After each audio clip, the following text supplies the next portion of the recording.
Here we are. Here we are. Good evening. Welcome back to Full and Game, the role-playing game podcast, episode number 67. Today we finally talk about Bitter Chalice, and we do it. Besides me, there's Fabrizio. Hi, Fabrizio, in the studio. Hello, everyone. We have Tommaso, who is coming back home. Welcome back, Tommaso. And we have Jack with us, who is one of the authors of the game. Good evening, Giacomo Gordesco. Those who don't know what Jack means, in real life, Giacomo Gordesco. Jack, for those who don't know you, introduce yourself because you actually haven't been. Before introducing him, I want to mention that there's another author of the game, Enrico Passotti, who is one of the authors of Nostalgia. He has said that he wants to remain mysterious to enhance the aura around himself a bit. Secondly, he will probably be referred to in the game as Enrico Fabio, which will be his stage name from now on. I don't understand for what stupid reason, but it makes my life complicated because I struggle to say, look, he's the same one who did Nostalgia. But he does these anti-marketing things, let's say. So, as for me, I've been collaborating with Wardenville for years. We've also written a game together with Tommaso and Enrico called Endelstrom. But you started with Ramscoria? Yeah, I started with Ramscoria. Well, chronologically, the first thing I presented to Tommaso was a draft of Endelstrom, which he thought was cool. And then he said we would collaborate together if things went quickly, because the PDF of the Monad system had just come out. I had used the method described in the Monad to create a setting with my friends, and then I submitted it to them. The first thing I did was Ramscoria, which is an expansion module. It turned out particularly well. Tommaso helped me quite a bit, because I had never written anything like that before. You avoided the base of Ramscoria for me, Tommaso, if I remember correctly.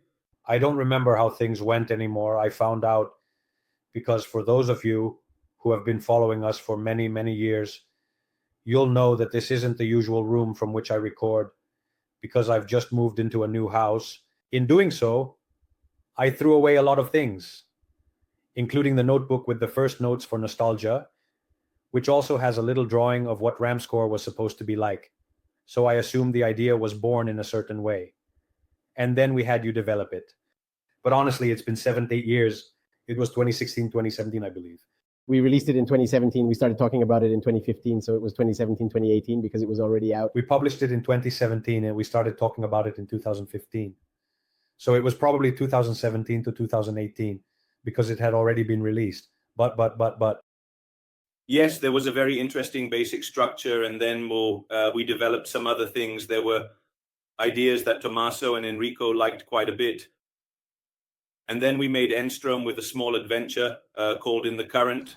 And then from there, I helped out with the Echo of Synthum, which was a solo mode of, and it's released Rebirth. And then I embarked on this monumental work that initially started in a different way because it was born with a game system that I had tied to a setting, which who knows, maybe one day will dust off, called Clockbound. Very nice, but it seemed too big to handle. Instead, in the end, with Bitter Chalice, we did something even bigger. It's always like that. You start with 10 pages and end up with 200. So, yeah, Tommaso, I think this thing still bubbles up sometimes because things often get out of hand, but me, I have to say the truth, it's less so. There hasn't been an author so far who has delivered me less stuff than what I asked for. I think it's common to everyone. When I often interview the authors of Fumble, I have exactly the same problem. Yeah, I started with 180 pages and ended up with 250 or something like that. No, it's much harder to cut than, especially when you've already written them. Cutting them is a huge sacrifice, and you need someone from the outside to tell you to throw these 70 pages into the fire. Because personally, it's hard to be objective about the things you've prepared. Especially when you've already written them. Cutting them is a huge sacrifice, and you need someone from the outside to tell you to throw these 70 pages into the fire. Because personally, it's hard for you to be objective about the things you've prepared. No, at that point, no. All right, so we are indeed here to discuss and talk about the Bitter Chalice. Chalice. Okay. So I can talk about it as a project, but For the mechanics, the setting, those things, I'll let you take over. I'll start quickly. So, Bitter Chalice is, I believe, at the moment, though I'm sure I'll be proven wrong by the facts, it's the last big game we have in the pipeline. Because after this, we've decided to scale back the scope of our projects a bit, since we always end up with 7 books, 3 expansions, 5 accessories, and things like that. Now with Peter Charles, we focus on a project blending role-playing and board game elements.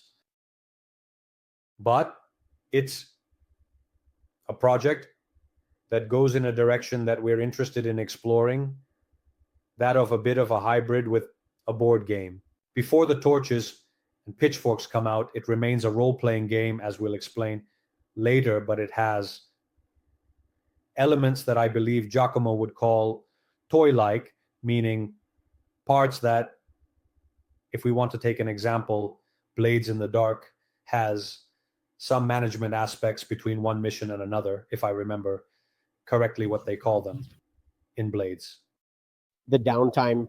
One of the hits. I have the English edition. I don't know what to call it in Italian. Anyway, yes. In Blades, there's a downtime part where you manage your crew, manage your base, manage a bit of the neighborhoods in the city, and so on. So the game has nothing to do with Blades in the Dark, but there is a very important part, which is the movement on a map. This map reveals itself little by little, meaning that when it's first laid out on the table, there are basically some details, there are areas, but within those areas, there are empty spaces, let's say. These empty holes are filled as the characters explore. This land, which we will talk about shortly, it is a fantasy game. It's an exploration game inspired by a series of products from software like Elden Ring, Bloodborne, and the Dark Souls series. In my opinion, there's also a lot of Hollow Knight in terms of atmosphere and so on. Exploring the map and finding key points is integral to the gameplay. Discoveries lead to stickers being added to the map, enriching it until fully explored. The game is a mega campaign in this territory with a basic storyline and numerous activities. So when you discover one, there will be a sheet with stickers that get added to the map little by little, enriching it until someone decides to explore everything. Because then one interesting thing is that the game is a kind of mega campaign set in this territory with a basic storyline that we propose. And within these areas, there's a ton of stuff to do. I don't know who it was Siri was talking. Heard something. I lost something, sorry. Sorry, something went wrong. Inside this map, of these locations, there is a ton of stuff to do. Some are obligatory passages, some are instead completely accessories, let's say. The interesting thing is that it tries to recover many of the mechanics that made those video games it draws inspiration from engaging, because, for example, talking to an NPC in a certain area allows you to unlock paths in another, or having an item that you can only find in one place opens up new opportunities in a different area. So there's a big emphasis on exploration and deciding which area to go to and so on. Because it's a significant decision to choose where to go, since moving on the map consumes time, which is fundamentally counted as hourglasses. Every so often, hourglasses are spent, and you also need to refuel, which is particularly difficult to do in this game, because there's also a bit of a survival component for reasons that Giacomo will explain later. And arriving in certain areas during the day or at night changes the type of encounters you have in those areas, just like in some video games. I mean, some things only happen at night and some things only happen during the day. So, in reality, there are many choices that change the experience you have while playing, depending on how you spend these rankings to move around the map. Additionally, to go back a bit to the idea of the hybrid board game, this is the first game that we will sell in a box. Because one thing that we've implied so far, but haven't, detailed yet is that the game physically comes in a box. I mean, you buy the whole box. You don't buy the pieces separately like in many other games. So it's all or nothing. Very well. I don't know why earlier it made a loud notification. It shouldn't do that.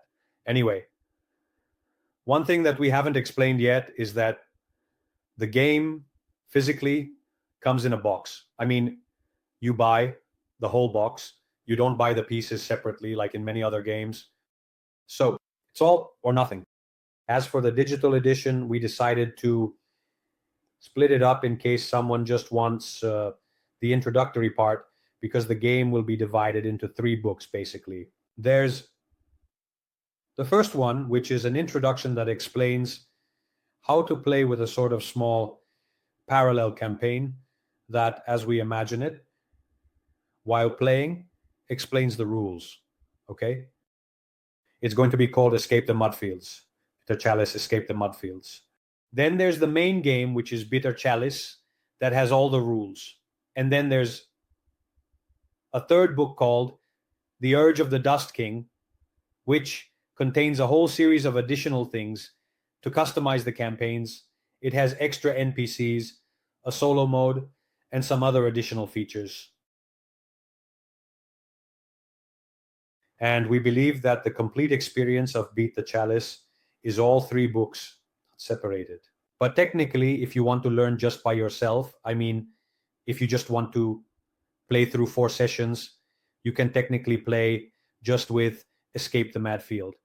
In that case, we will give the option to buy only the digital files.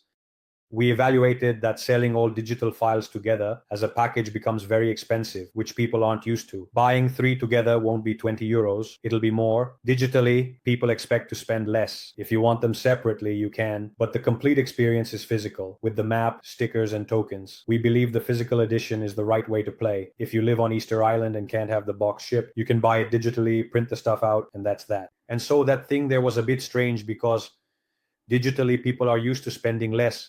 So we thought that if you really want to buy them separately, you can do it. But for us, the complete experience is the physical one also, because there is this thing of the map, there is this thing of the stickers, there will be tokens.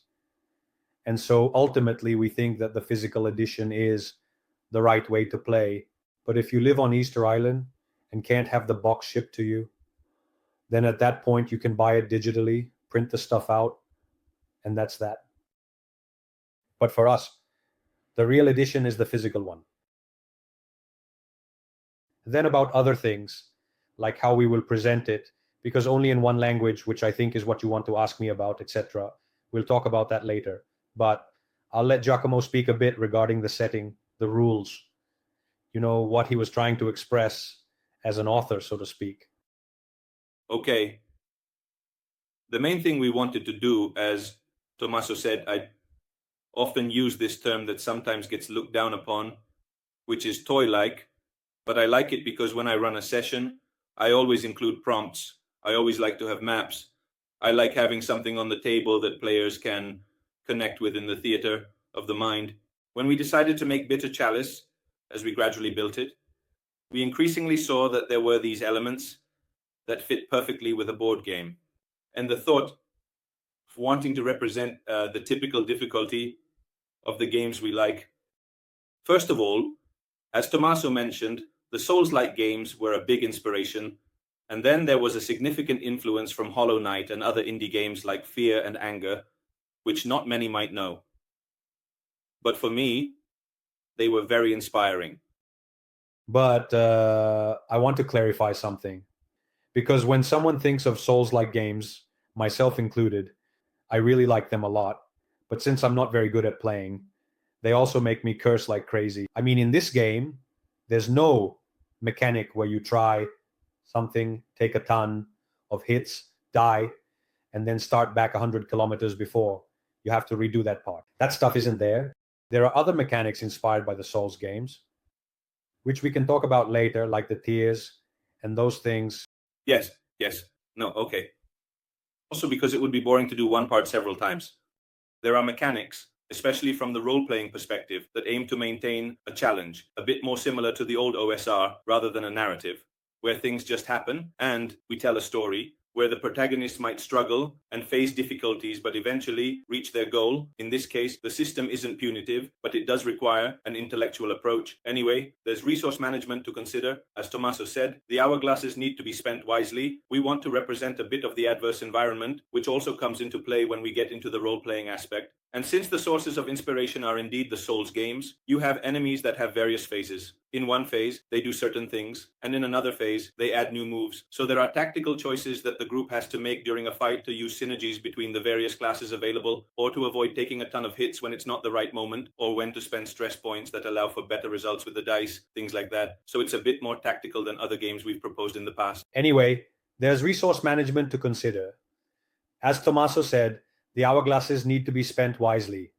We want to represent a bit of the adverse environment, which also comes into play when we get into the role-playing aspect. And since the sources of inspiration are indeed the Souls games, you have enemies that have various phases.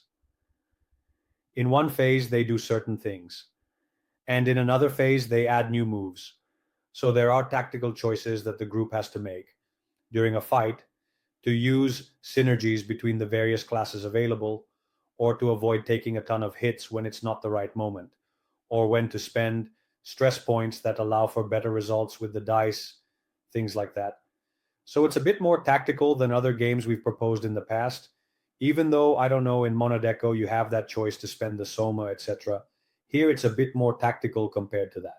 So it's a bit more tactical than other games we've proposed in the past. Even though, I don't know, in Monadeco, you have that choice to spend the Soma here. It's a bit more tactical compared to that. The game is more complex than Monadeco, using 3 dice. Characters are strong with powerful abilities. We aim for a video game. We base it on 3 6-sided dice. The dividing line between a good and bad roll is the dice average, 11 on one side, 10 on the other, adding attributes and subtracting the gap. We wanted to show strong, interesting characters, and the basic sheets empower them. Abilities and equipment provide excellent support, which we wanted to show. We aimed for a video game-like atmosphere and a broad story scope for GMs to fill. We provide much, but leave many things to the GM and players. We wanted to create a location feeling. I imagine entering a new area with a sign like Swamp Lake or Upper Vatan, which is the basic idea we've worked on. I'll show you with a video overview we published. The abilities are very interesting, and the equipment provides excellent support. And this is indeed what we wanted to represent. Let's say we wanted to give a video game-like atmosphere to the game, and also the fact that it follows a story with a broad scope that the GMs can fill in with whatever they want. We give a lot, but many things are left in the hands of the narrative authorities of the GM and the players. However, we still wanted to create the feeling of a location. I always imagine when someone steps into a new area, they arrive, and there's a sign that says, for example, Swamp Lake or Upper Vatan, etc., because that's the basic idea. And then, well, we've worked a lot on it. I'm going to show you because we will follow up with a video review that we've published. Yes, among other things, there's certainly a certain symbolism behind it that we've indeed worked a lot on, as you can clearly see, with the representations of the chalice. Can we talk about the cover of Dirge? Yes. There's a very important character holding an hourglass, which is another symbol of the game. Maybe you could briefly explain what the setting of this game is. Okay. Setting is based on, or rather the premises are these. The main characters are recruited to enter the infected lands sealed within the walls of Weeping. They are on a mission to retrieve sacred water that heals wounds, cures ailments, and restores youth.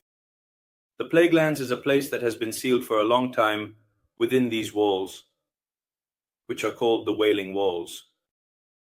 They are sealed because it is said that a terrible curse weighs on them. Some say that instead there is an endless epidemic. In any case, the characters are brought inside this, as if on a mission, inside these lands to recover what is said to be a sacred water capable of soothing every wound, curing every evil, even restoring youth. and they are forced to this pilgrimage inside until they bring back to the gate of the walls a chalice overflowing with this water. This is the preamble to how Bitter Chalice begins, which is different from how Escape from the Mudfield starts, because that is an adventure with a different story that doesn't directly relate to these premises. It's more like a big tutorial, you see. There too, as Tommaso mentioned, we imagined it as a tutorial for a video game containing all the various phases where we explain what needs to be done during the rolls, how to manage certain mechanics, especially the movement mechanics between areas, which are a bit of the beating heart of the game. Okay, so we've talked a bit about the setting and what awaits us. I'm curious to talk about the characters we're going to play, which seems to be a topic we haven't covered yet. I mean, you talked about OSR, about specific references, so I imagine we'll have defined classes. Yes or no? Well, give us an overview of this as well. So, yes, the classes are defined classes, defined by their abilities, meaning the things these characters are capable of doing. Years. We basically have a pool of 8 playbooks, and we'll add more if we unlock the corresponding perks and everything. But these 8 playbooks will interface with another 6 playbooks that represent the backgrounds. The character sheet will be modular, allowing for many combinations of characters between a background, which is the place you come from, and that has taught you certain things, and your class, meaning what you do, your profession.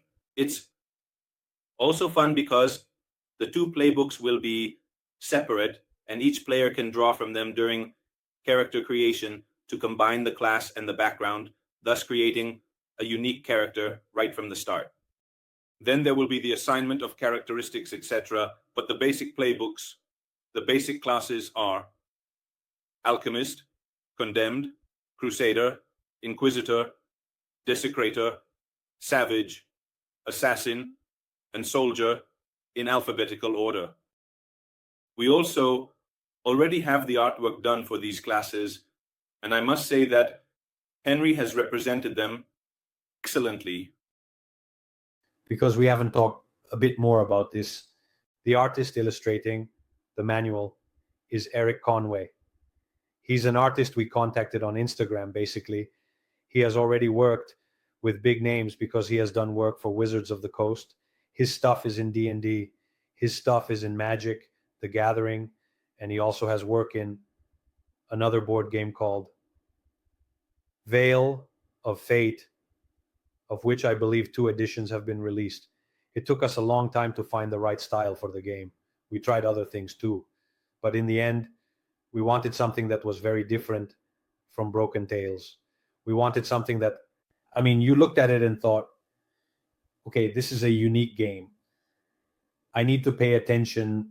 His artwork is extremely recognizable, and that's definitely something we were aiming for. They don't have, I mean, they look more like what could be mosaics or tapestries, things like that. They don't have that dynamic look that you find in some role-playing game illustration with people fighting, the kinetic lines, those things. They don't have that thing. We like the idea of giving more of a vibe of the world with these illustrations rather than action scenes or things like that. Now, Harry has been working on this game for a couple of years. The only thing he hasn't done so far is the game map, which is by Fabio Porfidia, an Italian illustrator who you probably know because he's the one who made, for example, the maps for Brancalonia. But there are countless games he has illustrated in Italy. Fabio, whom I met at Modena Play, was there at the DMS booth illustrating the Black Hack at the time because he also had his own map for the Black Hack. And so I liked him, and then we got in touch later. I asked him if he wanted to do this thing. He was super helpful, by the way, a really nice person. Wow, really? And he adapted to Harry's style perfectly because, in fact, it was something we weren't sure could be compatible. Henry didn't feel very confident about making maps because it's not his strong suit. He's made very few in his life. On the other hand, Fabio is very experienced at making maps. So we tried to bring the two things together. The style works perfectly, so we did. This thing, I see. Have some comments. Alessandro De Vigili says Brancalonia. Yeah, Fabio, all the maps for Brancalonia. And one thing to mention, he's as quick as a flash because he made a map, I think, in record time. Right, Tommaso? Yeah, he took almost no time. He's really fast. Yeah. Anyway, compared to other illustrators we've had. But compared to Henry, let's also say that this is, in the context of the behind the scenes of game production, as we delve deeper into it. Getting back to talking about the classes, I don't know if you have any particular curiosities, but as you can see, these are roles that aren't the usual typical roles from Dungeons and Dragons or similar games where you represent a generic role. They're a bit more thematic, okay? For example, the Condemned already gives you the idea that you are someone who willingly or unwillingly has gone through the law's iron grip. The Desecrator, this is also a beautiful class. I really enjoyed writing it because it's about a tomb raider. So all the abilities are tied to macabre things, to this kind of, let's say, how can I put it? Activities. Then, well, there are alchemists, crusaders, inquisitors, and there's also a particular focus that we wanted to include, both in the setting and in the classes, because one of the themes we touch on is definitely religion within the campaign. So I'm jumping right in.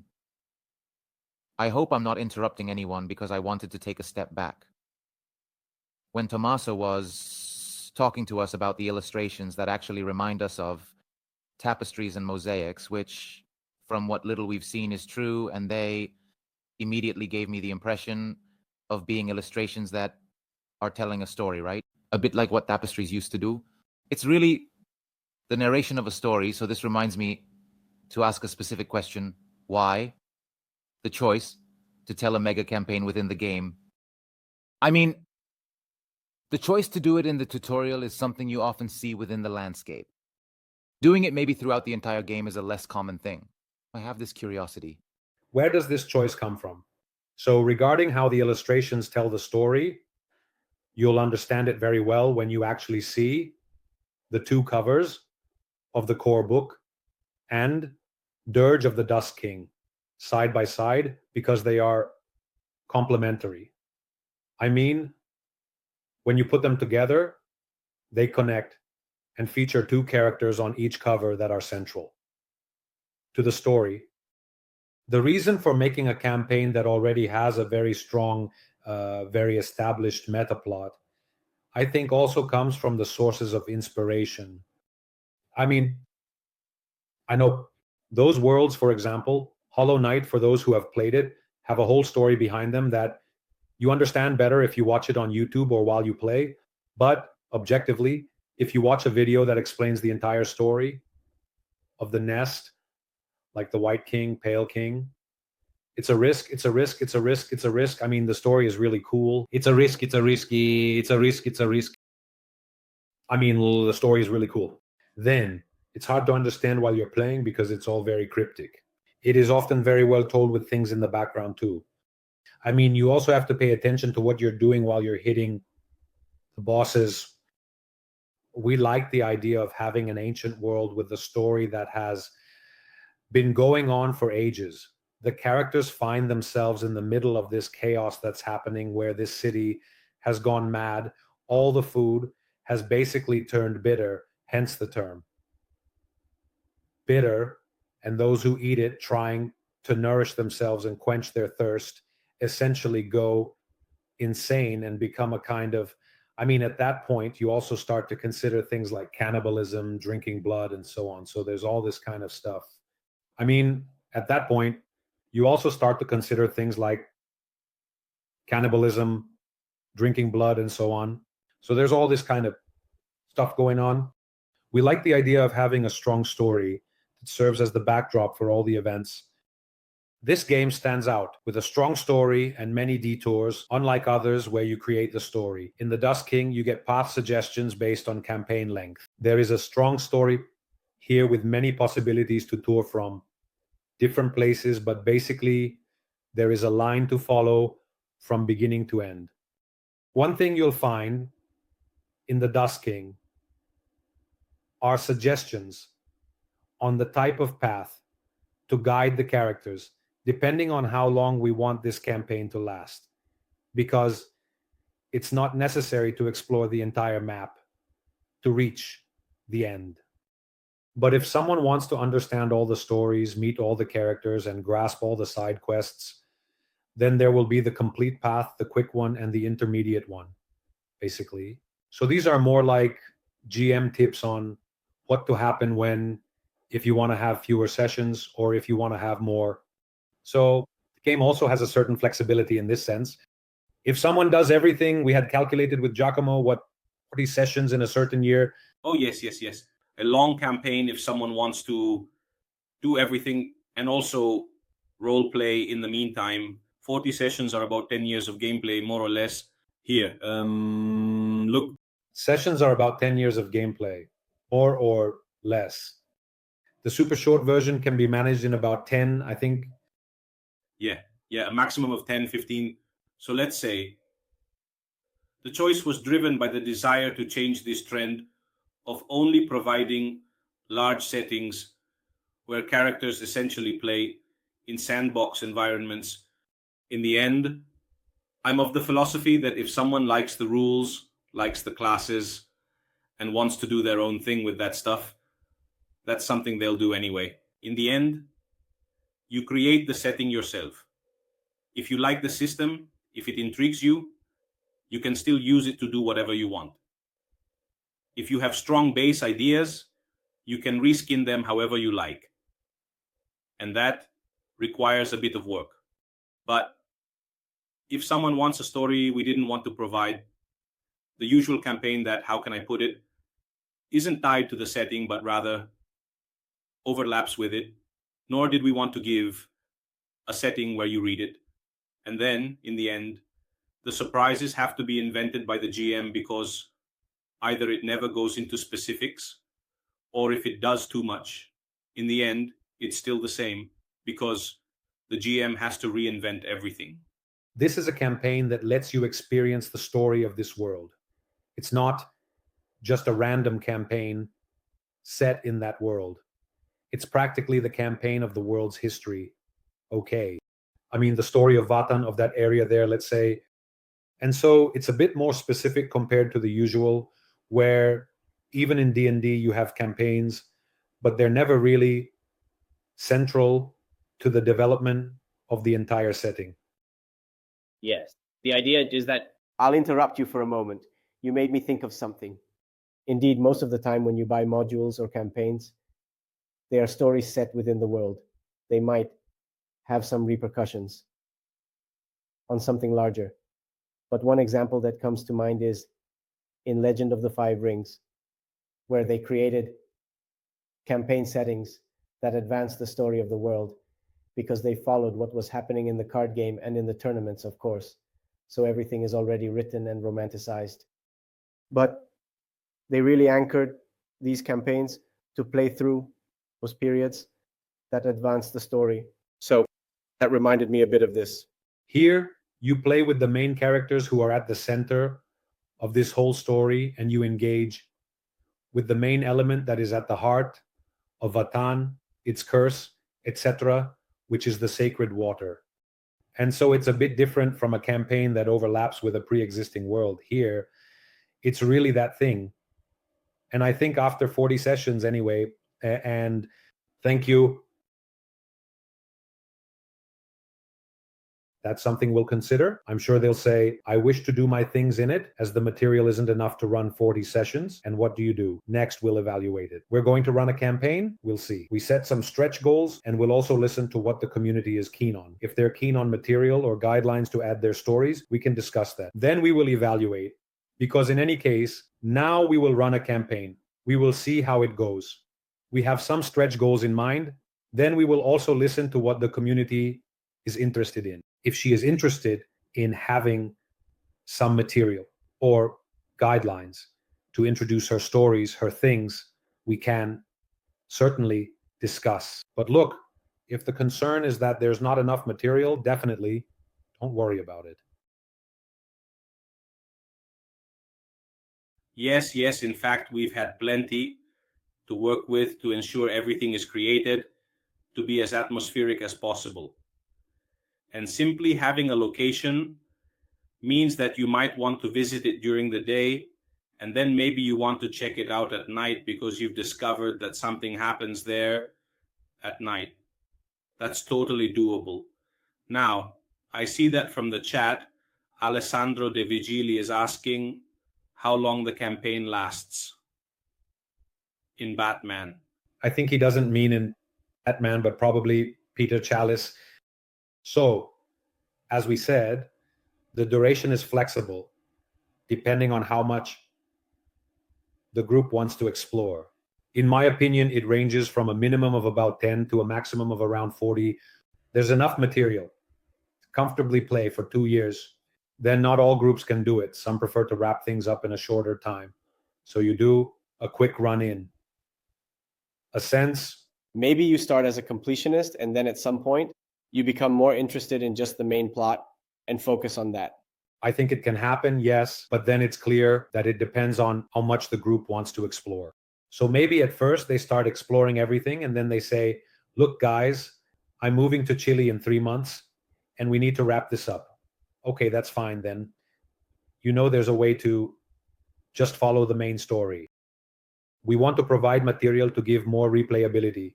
We want to offer material for those who want to play a lot, and in general, add value to this idea of buying the box, which will definitely have accessible prices. Because right now we're thinking about, wait, let me first say something silly, Jack. It was of you say something because I need to check exactly what we were thinking. Yes, I wasn't about to say something silly. So the main box in its basic version, because this is something we haven't mentioned, is that maybe I said it on our Discord server, there will be limited edition boxes that have a different cover and some additional things inside. The basic box will cost 79 euros, and it includes 3 books, a map, tokens, and stickers, so there's quite a bit of stuff. The limited edition will cost a bit more. In addition, it will have cardboard tokens, and we're trying to make them out of wood. So even with little hair, it will have the dice, and the cover will be a different version of that image you see in the background. Redone, presented in a limited version, really cool. Alessandro corrected the question, sorry, and he meant to ask how long the campaign lasts within the timeline of the Bitter Chalice world. We're trying to make them out of wood, so even with little hairs, it will have the dice, and the cover will be a different version of that image you see in the background. Redone, presented in a limited edition, really cool. Alessandro corrected the question, sorry, and he meant to ask how long the campaign lasts within the timeline of the Bitter Chalice world. Well, that's a good question because let's say there's the hourglass system. That marks the time. 1 hourglass is roughly 3 hours. So with 8 hourglasses a day is used up, well, it depends on how leisurely the characters take things, because among the various actions they can perform, there are rest actions, and rest actions obviously consume hourglasses and are used to restore items that can break the stress, which is the unit of measurement for hit points and everything else. I call them hit points, but you get the idea. And in general, also to restore their abilities. So it can vary a lot from group to group. It can take weeks or it can even take longer. Here I come back to the point. Will this have an impact in the course of events? I mean, the group takes more time. Oh, yes, because they need to feed themselves and find food. Now, I don't know if you want to explain, Jack. Yes, yes. There are mechanics for hunting. There are mechanics for finding food. Food can be exchanged for information. And most merchants require actions for their goods. But maybe what you meant to say is that if too many hourglasses pass, some events change. And this actually happens with certain quest lines, with certain characters, and with certain events. So we can get to the hot topic that Tommaso introduced us to right at the beginning of the live stream. So, tutorial choice. The game will only be in English. Right. You want us only in English for this campaign because the campaign we're trying to launch, ideally, I would like to launch it in February. Also on Discord, I now work for 6 More Vodka. I'm working on their next campaign, a series of world building books for Orkan, which will also go on Kickstarter. So if the dates are respected, we should be able to launch in February. If delayed, I can't run both campaigns as my salary depends on the second. So I must plan carefully. I'm working on their next campaign, which isn't a game. It's a series of world-building books for a new universe called Orkan, which will also go on Kickstarter. And theoretically, that one is set to launch at the end of March. So if the dates are respected, we should be able to launch in February. If it gets pushed back, I need to take a moment to see, because I can't run 2 campaigns at the same time, especially since my salary also depends on the second one. So I need to think carefully before doing something I can't manage simultaneously. But theoretically, the campaign isn't far off. So the reason we decided to do this as an experiment only in English is not because we hate the Italian gaming community. In fact, we know very well that our core audience is Italian. We know that we owe a lot of our success to the Italian community. Basically, we're trying to solve a production problem, which is this: since no one can do this full time, practically no one, because the only one working full time on his job is Daniel, but he doesn't work full time for us. He works for a series of clients. Everyone else has a job, and then when they get home on the weekends, they work on the Warden. So the thing is, we saw it with the Dare. We had 3 books, plus the screen, plus the booklets. And maybe there was something else, the dice, etc. When you have 2 languages, the workload doubles. And so we found ourselves managing. When I count all the PDF versions that I have to put on our store, I have to put them on BackerKit, I have to put them on drive-through, etc. I ended up with about 40, 50 items to work on each time, because all the combinations are quite just counting, and it was really difficult to manage. Just counting, and it was really difficult to manage. I have, who knows, another baby on the way very soon. So my free time is going to get even lower.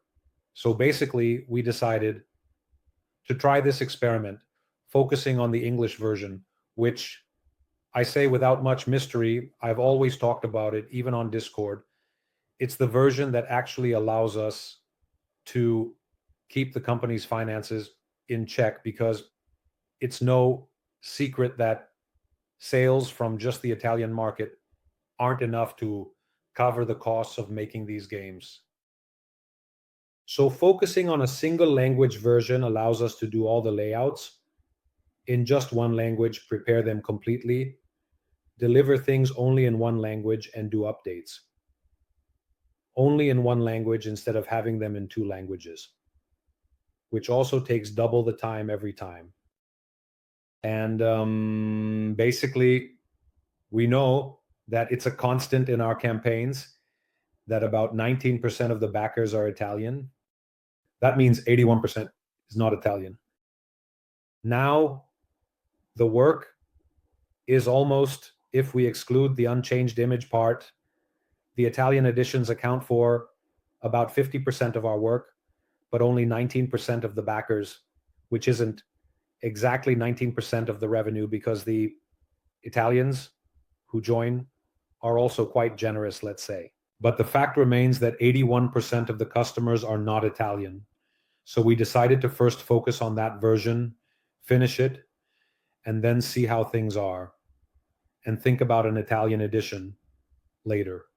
It means separating the two working moments to make them a bit more manageable. Now, someone might say, well, then it will be identical in Italian.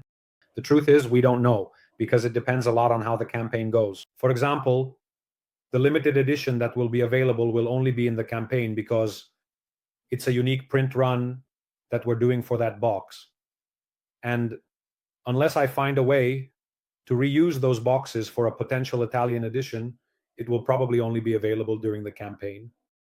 The 3-book version could also make sense in Italian, or maybe we could combine them in Italian, meaning we can also do different things later depending on how it goes, whether it goes well or poorly, what budget we have when it comes out, what our production timelines are, whether it's needed for the fair, whether it's not needed for the fair, etc.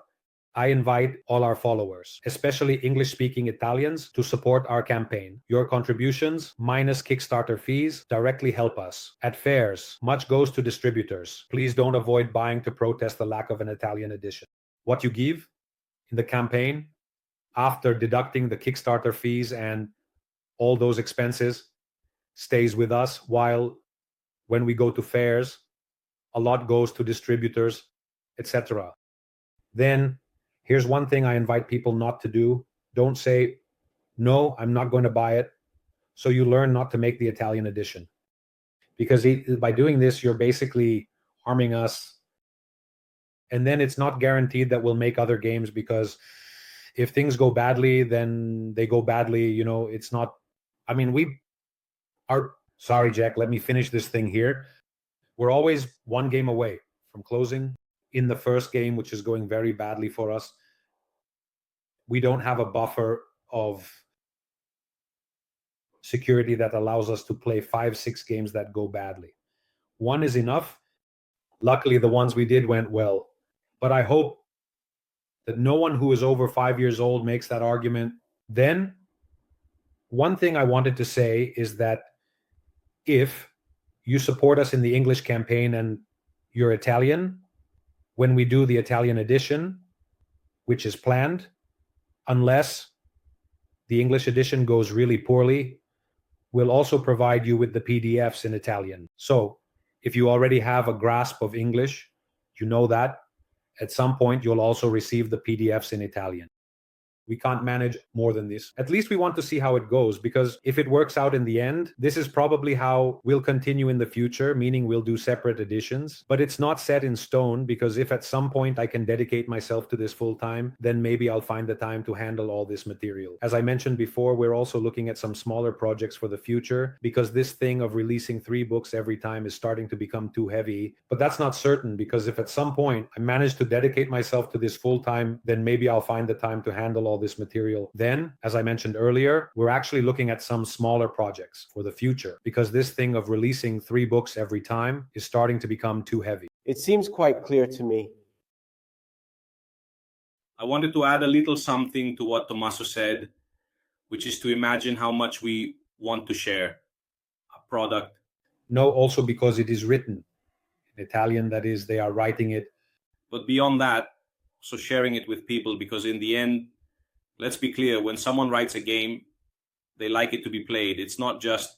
So it would be nice to see it played, to come to conventions, to know what you think about it and everything. For us, not seeing the Italian version is a bit of a sacrifice. It's not something we do willingly, actually, but out of necessity, we're going in this direction. Speaking of which, maybe we didn't mention it at the beginning. The overview you published is not something playable. It's not a quick start, but it's just to give you an idea of what the game will be like and to explain it a bit, because it seems different from the other things you've done where there might have been a playable adventure.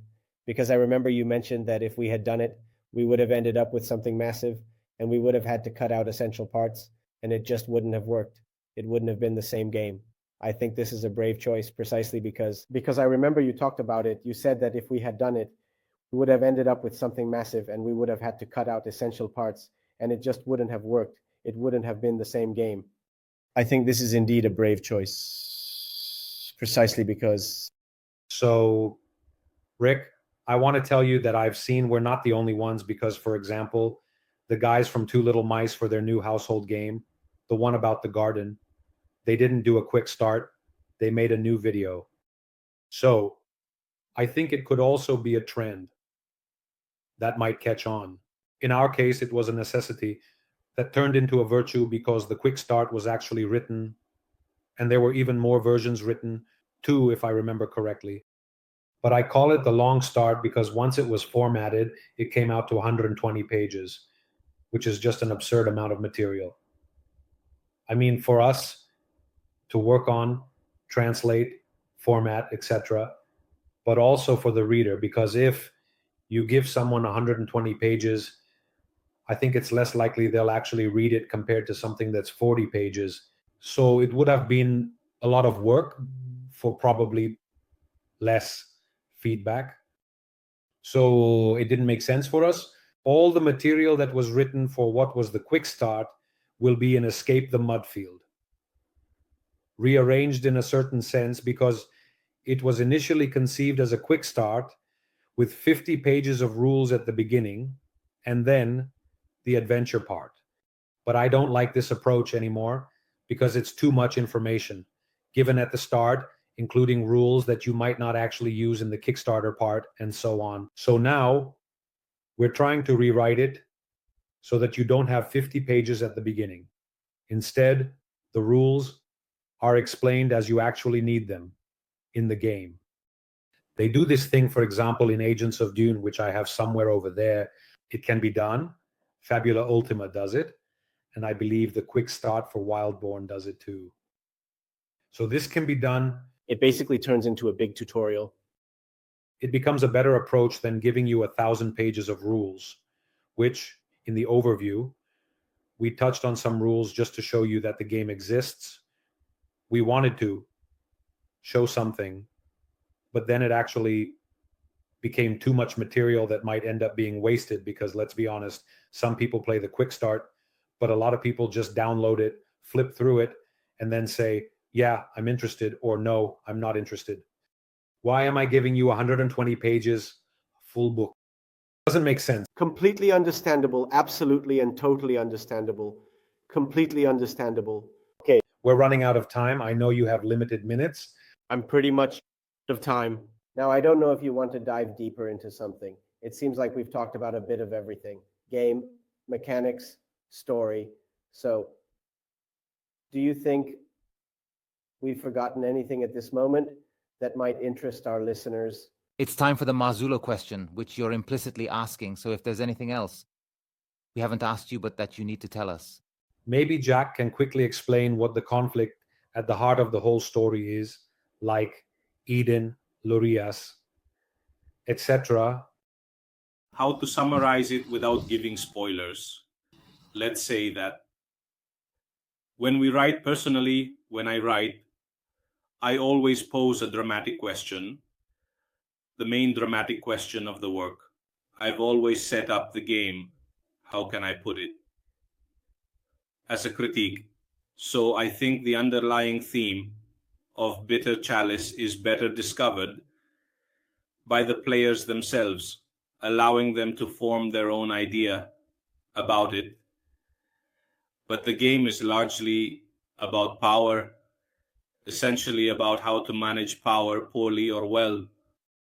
In general, whether it's religious, political, or things like that. I believe that is the beating heart of Peter. Anyway, let's say the characters on the covers give you a little preview because they are central to what happens in the story.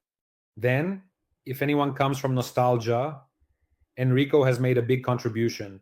So if you like nostalgia, you'll definitely like this. Enrico has been fundamental, yes.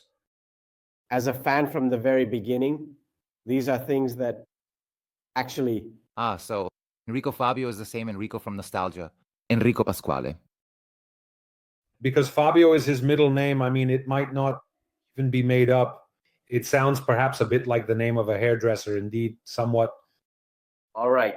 So I would say we're wrapping up. So first of all, I want to thank everyone who has listened to us and who will listen to us later in the podcast. Listen, it was a gigantic anvil world. But if anyone has any doubts, here you go. Lost stories. So now, these days, Luca, who is my partner, is packing the boxes for the Italian backers. Those who do the pre-order will probably be included in the first shipments. So you still have a few days before the end of the year, and then those packages will go. In the next wave, let's put it that way. All right. So first of all, I thank you for being with us. Thank you, Jack. Thank you, Tommaso, for being with us. My dad, having you certain you were at home anyway at the Wardenville house, but it's always nice to play new games, especially a game like this one that we've actually been waiting to learn more about for a while. A quick shout out from Alberto, who stops by to pay us a visit at the right moments. Hi, Alberto. He says, it was nice to hear me rant about production issues. All right. And I would like to say thank you to everyone who has listened to us and who will listen to us. Come and find us on the World of Republishing Discord. Wait, make sure to bookmark Bitter Chalice and Kickstarter, because now if you search for it, it actually shows up. And on that bookmark page, let me tell you, if you read it, because now there's a preview, you can read a bit more about the game's story. If you scroll down to the bottom, there's a link that takes you to Becker Kit, if you leave your email there. And then pledge during the campaign. You'll also receive 2 prints in addition to whatever you pledge for, which are the 2 covers of the 2 main books of Eric Conway. So these are art prints that you can hang on the wall. We're selling them in the campaign. So if you want them for free, go ahead and put your email on Becker Kit. All right. You see, there's always something to add. All right, then. Thanks, everyone, and see you next time.